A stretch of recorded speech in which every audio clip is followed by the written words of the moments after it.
블레즈 파스칼이라고 하는 사람을 아마 여러분들도 잘 아실 겁니다.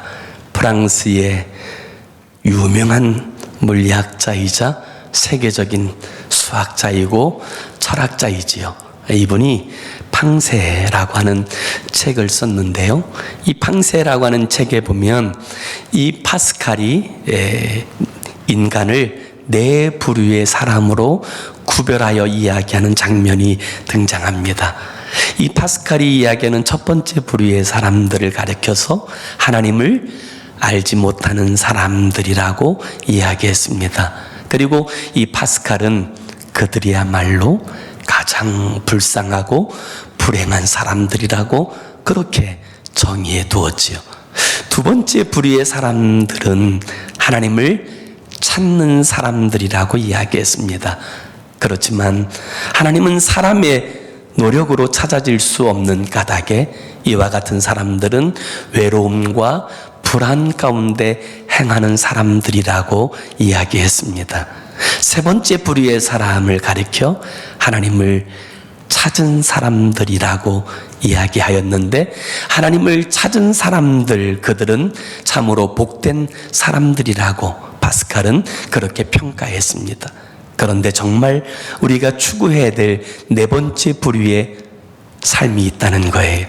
그 네 번째 부류의 사람은 하나님께 감사하며 사는 사람이라고 파스칼은 정의했습니다. 하나님께 감사하며 사는 사람들, 그들은 참으로 행복할 뿐만 아니라 날마다의 삶의 자리에 만족함을 누리고 살아가는 인생이라고 그렇게 정의해 두었지요. 제가 이번에 오랜만에 한국에 다녀왔을 때 한국에 계신 사랑하는 부모님과 형제자매들과 참 깊은 우애와 교제를 나누었는데, 그곳에서 느낀 날마다의 경험 가운데 하나는 참 만족한 삶을 사시는구나, 이런 모습이 참 저로 하여금 기쁘게 하였고 평안 가운데 돌아올 수 있게 하였습니다. 저희 아버지는 일평생 목회하시면서 사실 돈을 벌어보신 적이 없으신 분이에요. 목회하실 때에도 사례비 한 번 저희 어머님에게 드려본 적이 없는 그런 분이셨는데, 그럼에도 불구하고 노년 때 참 만족함 가운데 사신다. 그 가족들 다 만족함 가운데 사신다. 이 모습이 제가 돌아오면서도 여전히 기쁨이 되고 만족함이 되어지는 그런 모습이 되어졌습니다. 사랑하는 여러분, 여러분의 삶은 어떤 부류의 삶을 지금 살아가고 계시는지요? 오늘 우리가 읽은 이 시편 81편은 바로 다윗의 성전에서 예배하는 악장 가운데 하나인 아삽의 시편입니다. 이 아삽의 시편 중에서 오늘 우리가 읽은 이 시편 81편은 표제에 보면 영장으로 깃딧에 맞춘 노래, 이런 표현이 등장해요.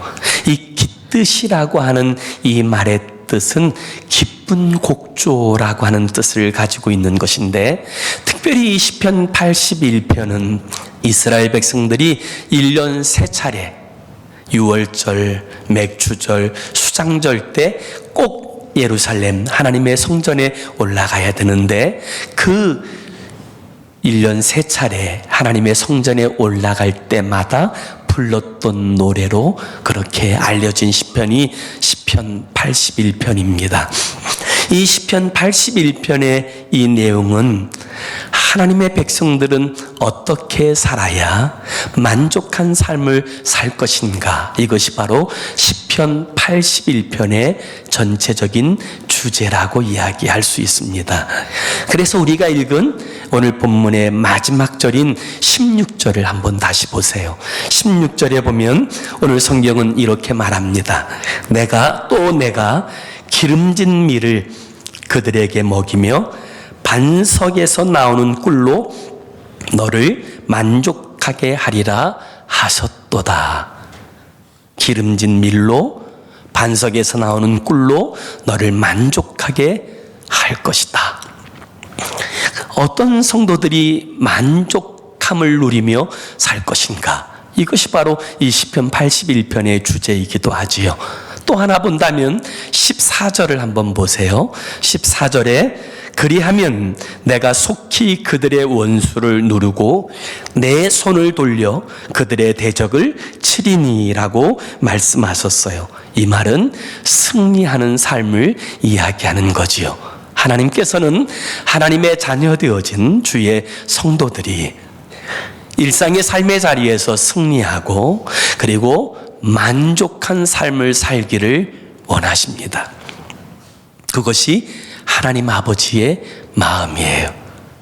제가 한국에 갔을 때 저희 아버지께서 저에게 물어보셨던 것도 동일한 거예요. 지금 사역에 대해서 만족하고 있니? 그걸 물어보셨어요. 그리고 그 만족한 삶을 기대하시는 거지요. 내년에 저희 온 가족들이 저희 부모님과 누님 네 분, 형님 네 분 다 미국에 오신다고 그렇게 이야기하시는데 제가 그 이야기를 듣고 나서 만족한 삶을 보여드리는 거 그게 효도이겠구나 이런 생각을 하였습니다. 여러분 성도들은 어떻게 살아야 승리하고 만족하는 삶을 살 수 있을까요? 오늘 성경은 이것을 우리에게 가르쳐 줍니다. 우리의 삶이 승리와 만족의 삶으로 나아가기 위해서 우리가 배워야 될 첫 번째 레슨은 하나님의 말씀을 따라 살아야 된다는 거예요. 우리 한번 다 같이 8절의 말씀을 함께 같이 읽어봅니다. 8절 시작. 내 백성이여 들으라. 내가 내게 증언하리라. 이스라엘이여 내게 듣기를 원하노라. 아멘. 우리 인생의 최대의 길잡이는 하나님이세요. 우리의 인생으로 하여금 승리케 하고 만족케 하는 능력의 길을 가르쳐주는 것, 그것은 하나님의 말씀이에요. 그래서 이 하나님의 말씀은 우리의 인생의 매뉴얼과 같은 거예요. 매뉴얼을 따라서 행하게 되어지면 고장 없이, 매뉴얼을 따라서 행하게 되어지면 그 삶이 승리하고 만족한 인생이 되어질 수 있는 거예요.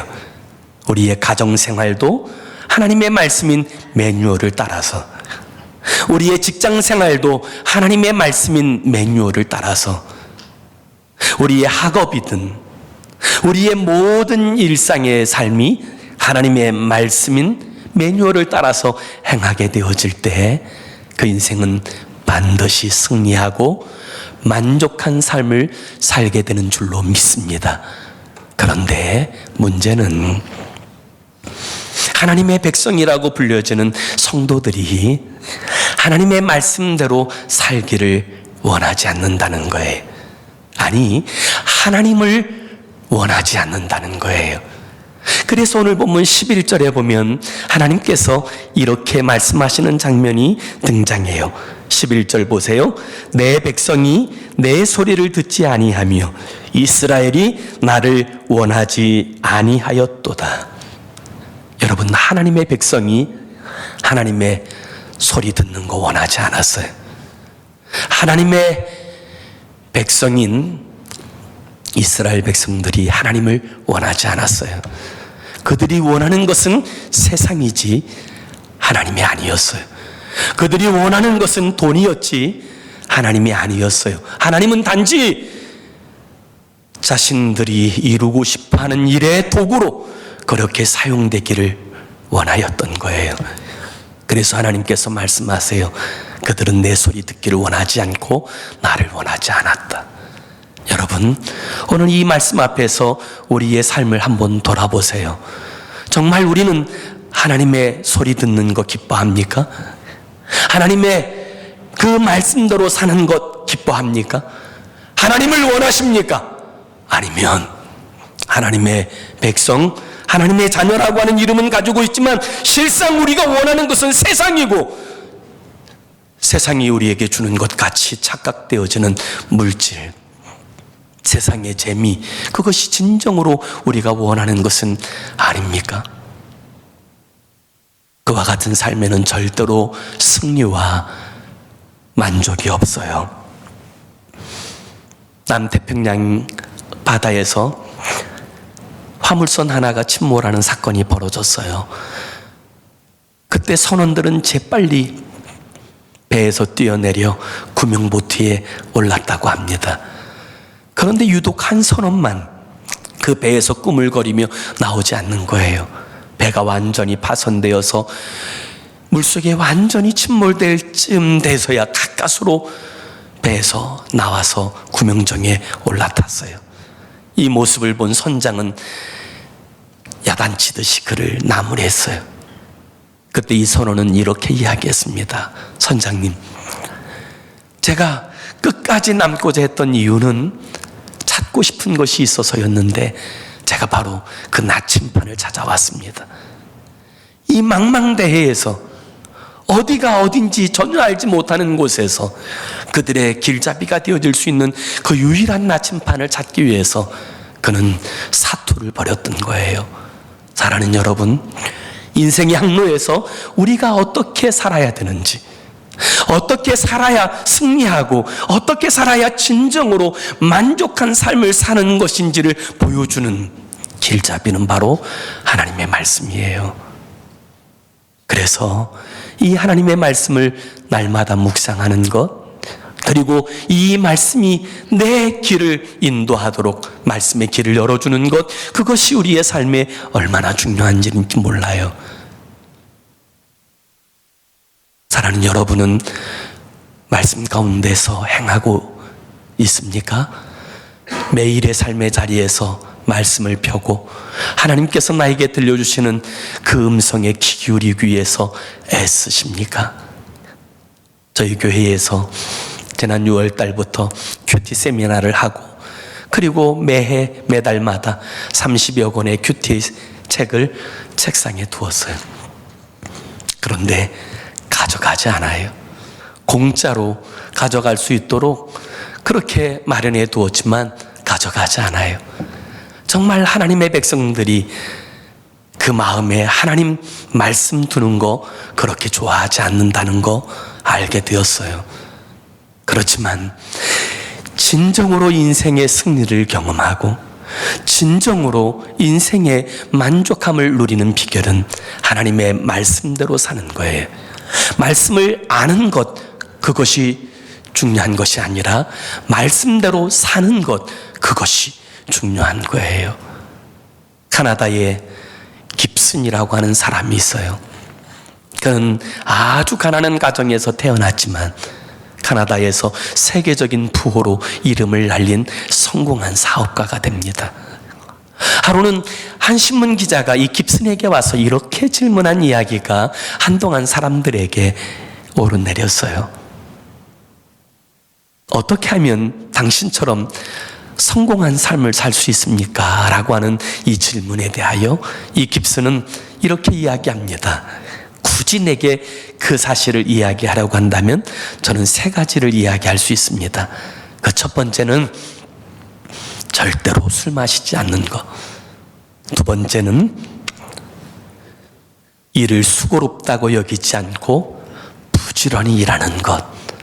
그리고 세 번째는 하나님 말씀대로 사는 것입니다 라고 이야기했어요. 그 이야기를 들은 신문 기자가 웃으면서 이렇게 다시 질문하더라는 거예요. 그거야 예수 믿는 사람들이면 다 아는 것 아닙니까? 그때 깁슨은 이렇게 대답을 합니다. 아는 것이 왜 중요합니까? 그대로 사는 것이 중요하지요. 많은 사람들이 안다고 이야기하지만 그대로 사는 사람들은 그리 많지 않았습니다라고 대답하였다는 거지요. 맞습니다. 여러분, 인생이 삶의 자리에서 승리하는 인생이 되는 비결 멀리 있지 않아요.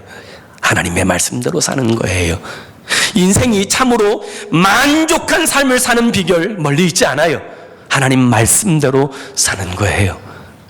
하나님의 말씀을 앞세우고 살아가게 될 때 그 인생은 승리하고 만족한 삶을 살게 될 줄로 믿습니다. 우리가 어떻게 만족한 삶을 사는 복 있는 인생이 될 수 있을까요? 오늘 본문이 가르쳐주는 두 번째 레슨은 하나님만 섬기며 살라는 거예요. 오늘 본문 9절의 말씀을 한번 다 같이 보시겠습니다. 9절 함께 읽습니다. 시작. 너희 중에 다른 신을 두지 말며 이방 신에게 절하지 말지어다. 네. 헛된 것에 마음 두지 말고 헛된 우상 섬기지 말고 오직 하나님만 섬기라는 거예요. 오늘 여러분 하나님의 백성들 가운데도요, 그 마음을 허탄한 데 두고 살아가는 인생이 얼마나 많은지 몰라요. 우상이 뭐예요? 하나님처럼 의지하는 것 아닙니까? 우상이 뭐예요? 하나님처럼 사랑하는 것 아닙니까?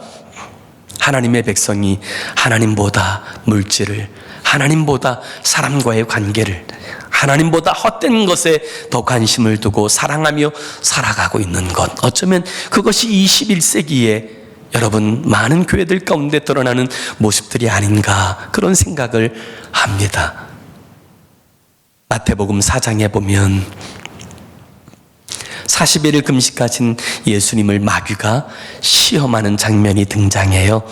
이 마태복음 4장 8절과 9절을 제가 한번 읽어드릴게요. 마귀가 또 그를 데리고 지극히 높은 산으로 가서 천하 만국과 그 영광을 보여 이르되 만일 내게 엎드려 경배하면 이 모든 것을 내게 주리라. 내게 엎드려 경배하기만 하면 이 모든 것을 내게 주리라. 예수님을 시험한 이 마귀는요, 오늘도 우리를 시험해요. 내게 경배하기만 하면 이 모든 것을 너에게 주리라. 이 일에 대하여서 여러분 시험을 이기고 승리할 때만 그의 인생은 진정으로 만족한 삶을 사는 거예요. 이 시험에 대하여 예수님이 어떻게 하셨어요? 마태복음 4장 10절에 보면 이에 예수께서 말씀하시되 사탄아 물러가라. 기록되었을 때 주 너의 하나님께 경배하고 다만 그를 섬기라 하였느니라. 주 하나님만 경배하고 다만 오직 그만을 섬기라. 여러분 그것이 시험에서 승리하는 비결이에요. 그것이 만족한 삶을 사는 비결이에요. 주님께서 이와 같이 사탄을 물리치고 오직 주 하나님만 경배하라고 하였을 때 11절에 보면 이에 마귀는 예수를 떠나고 천사들이 나와 수종드니라 이렇게 말씀하셨어요. 맞아요. 여러분 진정으로 승리하는 삶의 비결은요, 하나님만 섬기는 거예요. 하나님과 세상을 겸하여 섬기는 것 말고, 하나님과 돈을 겸하여 섬기는 것 말고 오직 주 너의 하나님만 경배하고 다만 그를 섬기라. 이것이 진정으로 인생의 승리와 만족을 보장해 주는 비결이에요. 이걸 알아야 돼요. 그런데 많은 사람들이 교회를 다니면서 주님의 일들을 한다고 하면서도요, 하나님과 세상을 겸하여 섬겨요. 이번에 저희 가족들과 부산에 여행을 하였었는데 이번에 들은 이야기예요. 부산에 있는 어느 교회에 주의로 수고하시는 집사님이 한 분 계셨답니다. 대학교 교수님을 하시던 분이신데 성탄절을 준비하면서 칸타타를 잘 준비하다가 성탄절 바로 앞에 두고는요, 이분이 목사님께 와서 이렇게 이야기하더라는 거예요. 목사님, 제가 이 성탄절 때 교수 세미나가 있어서 이번에 섬길 수가 없겠습니다. 그렇게 이야기하더라는 거예요. 아니 성탄절이 다가왔는데, 목전에 다가왔는데 그렇게 이야기하니까 목사님이 얼마나 난감했겠어요. 그래서 칸타타까지 다 준비하시고서요, 그렇게 물어보니까 목사님 피치 못할 사정이니까 양해해 주세요. 그리고는 도망치듯이 돌아갔다는 거예요. 그런데 알고 보니까 이 집사님이 그 성탄절날 교수 세미나에 참석한 것이 아니라 여제자와 호텔에서 뒹굴고 있었던 거예요. 전날 밤새도록 술을 마시고, 그리고 호텔에 있는 그 시간에 그만 그 호텔에 불이 났어요. 얼마나 범하셨던지 인사불성이 되어서요, 이 교수와 여제자는 피신하지 못하고 그곳에서 죽고만 끔찍한 이야기를 들었어요. 오늘 많은 사람들이요, 하나님을 섬긴다고 하면서도요, 하나님과 세상을 겸하여 섬겨요. 그런 삶에는 진정한 승리, 진정한 만족이 없어요. 오직 하나님만을 경배하고 섬기게 되어질 때 그 인생은 진정한 만족을 누리고요, 이 사실을 아는 그와 같은 사람들이 진정한 영적 기쁨과 은혜를 누리는 인생으로 살게 되어지는 거예요. 영국의 명재상으로 알려진 글래드스턴은 이렇게 이야기했어요. 내게는 영국의 대영 제국의 수상의 자리보다 하나님을 예배하는 자리가 더 소중하다. 미국의 제12대 대통령인 제키리 테일러는 헌법에 의해서 대통령으로 당선된 후에 대통령 취임하는 날이 주일이 되어지게 되자 그는 대통령 취임을 거부하고 하나님을 예배하기 위해서 교회로 달려갑니다. 하는 수 없이 그 당시에 상원 의장이었던 애치슨이 24시간 대통령 대행을 지내고 나서야 그가 대통령으로서의 일을 감당할 수 있게 되어졌지요. 그는 이렇게 이야기했어요. 하나님을 예배하는 자리보다 더 귀한 자리는 내게 존재하지 않는다.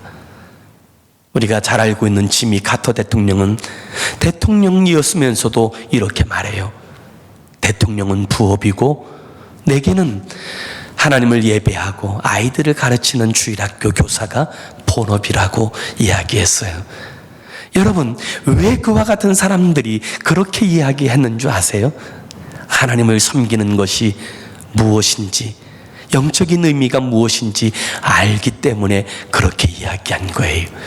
인생이 승리하고 만족한 삶을 얻는 비결은 여러분, 오직 하나님만 경배하는 거예요. 오직 하나님만 섬기는 거예요. 재물과 겸하여 섬기는 것 말고, 세상과 겸하여 섬기는 것 말고, 오직 하나님, 다만 그를 섬기는 것, 그것이 진정으로 승리하고 참된 만족 가운데 살아가는 복된 비결이 되어지는 줄로 믿습니다. 인생이 승리하고 만족한 삶을 사는 세 번째 가르쳐주는 레슨은 바로 하나님께 기도하며 살아야 된다는 거예요. 우리 한번 본문 10절의 말씀을 우리 다 찾으셔서 함께 읽어봅니다. 10절 함께 읽습니다. 시작. 나는 너를 애굽 땅에서 인도하여 낸 여호와 내 하나님이니 내 입을 크게 열라 내가 채우리라 하였으나. 아멘. 사랑하는 여러분, 기도는 하나님과의 대화예요. 하나님과의 교제예요. 우리가 기도하기 시작하면서부터 우리의 영혼은 호흡하고 우리의 영혼은 살아나기 시작해요. 기도할 때 하나님은 응답하시고 기도할 때 하나님은 역사하여 주시는 줄로 믿습니다. 그래서 성도들이 기도할 때 그 인생은 승리할 수 있고 그 인생은 만족함 가운데 살아가는 인생이 되어질 수 있는 거예요. 기도가 얼마나 중요한지 몰라요.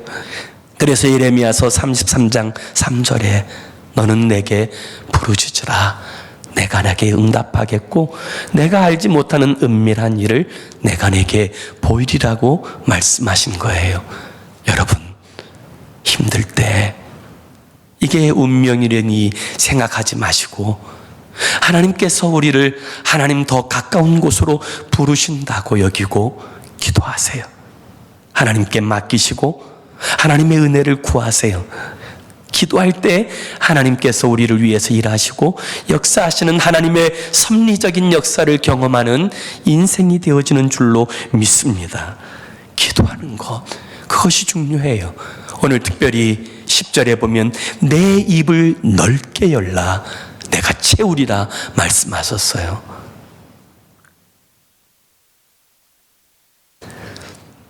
이번 여행에서 저희 3남매하고 저희 부모님하고 5명이 아주 오래전에 저희가 살았던 집을 방문하였어요.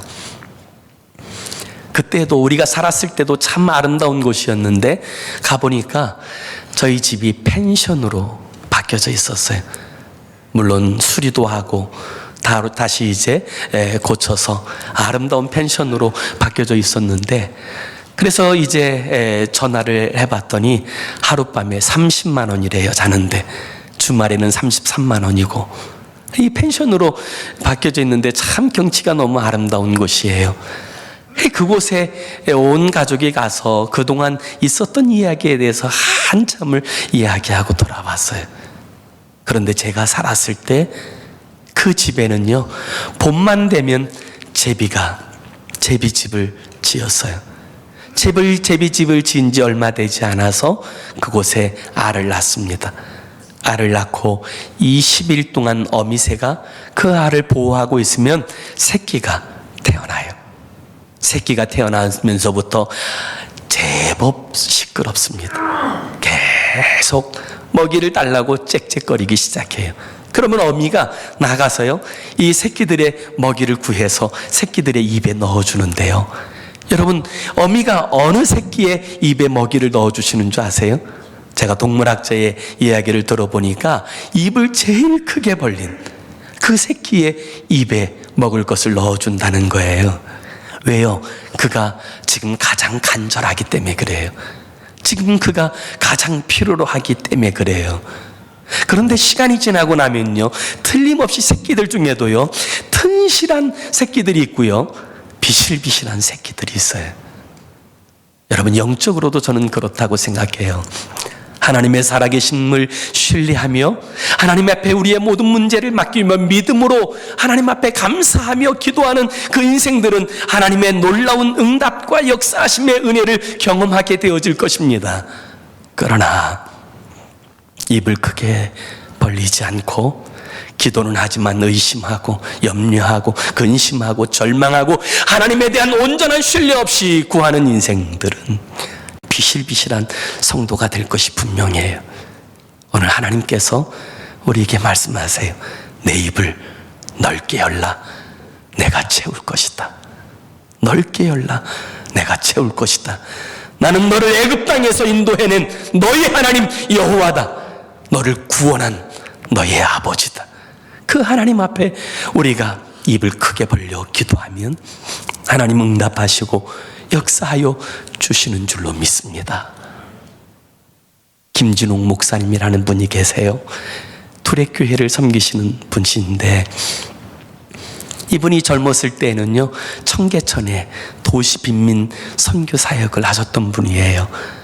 그러다가 경기도 남양만에 간척 사업이 진행되고 나서 이 청계천에 철거 때문에 집을 잃어버린 도시 빈민들 50가구와 더불어서 정부와 협상을 벌여서 50정보의 땅을 기증받아요.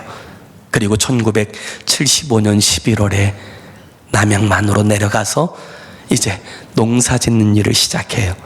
그 다음 해에 모내기 하기 위해서 벽실을 뿌리고 뭐가 자라게 되자 이 모내기를 하려고 그러는데 농림부에서 공문이 하나 내려왔다는 거예요.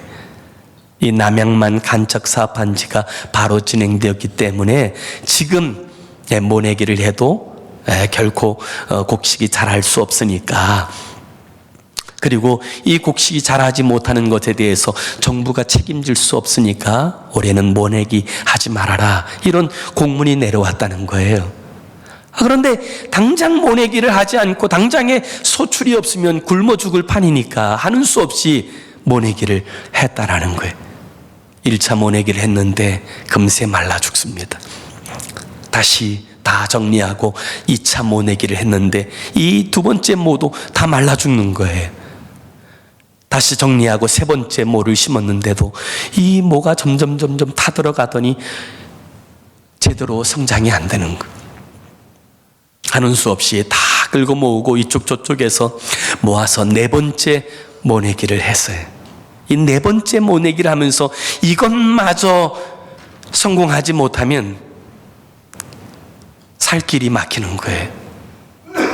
이와 같은 절박함을 가지고 네 번째 모내기를 하고 난 후에 이 50가정 전체가 논두렁에 모였다는 거예요. 논두렁에 모여서 하나님 앞에 기도하기 시작했다는 거예요.